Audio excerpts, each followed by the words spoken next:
Do we tax in the United States accumulated wealth? And the answer is yes, but only partly yes. Here we go. If you own something, that's your wealth. And most people don't own much beyond their clothing and a few books and some furniture. But let's say you're wealthy enough that you own your own home, your apartment, your house, whatever it is. In the United States, you are required to pay a tax on the value of that home, that building, that house, that condo, whatever it is. Whatever the town is where your condo is located, whether you live in it or not, if you're the owner, you must pay an annual tax, a real estate tax, to that town based on the value of the home you own. In many parts of the United States, the same applies to an automobile if you own one. You have to register it, and you are required to pay a tax based on the value of that automobile each year. Now, let's suppose you own a home, you pay your wealth tax, but it turns out you don't live in it, you rent it to other people who pay you a monthly rent. The government comes and says you must pay a tax on the income generated by that house. In other words, you are taxed twice. First on the value of the house by the town where it's located, then by Uncle Sam on the income you get. Same is true if you own a car, but you use it to provide taxi rides to people who pay you a fee for that. You got to pay income tax on the taxi rides you've sold, on top of the wealth tax for the car that you own. Okay, you with me? So far, so simple.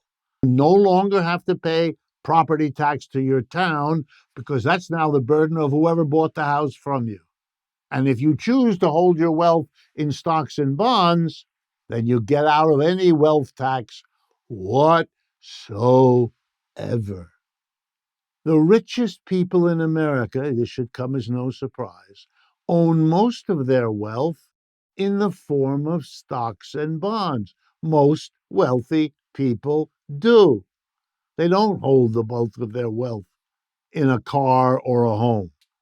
You know who does that? People who aren't wealthy.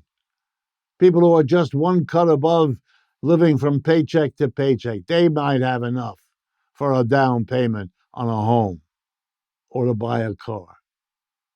So the super rich, the 10% of Americans who own 80% of the shares, do not face a wealth tax. There is no excuse for this.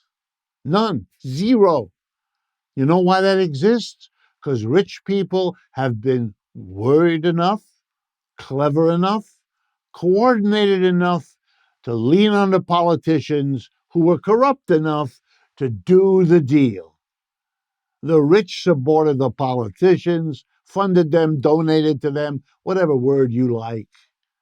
And they got in return a wealth tax system that exempts the wealthiest, charges them nothing for the way they hold their wealth.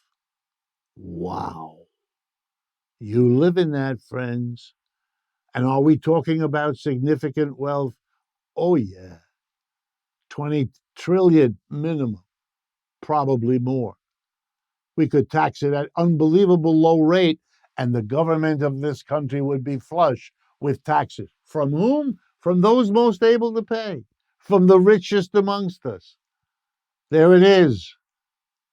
A tax on the richest doesn't hurt them. They lose 5% of what they have, 2% of what they have. They're still the richest people in the country. Meanwhile, our city, states, and federal government can do for all of us what would bring us together as a nation far better than any of the ceremonies we now pretend to get excited about several times a year.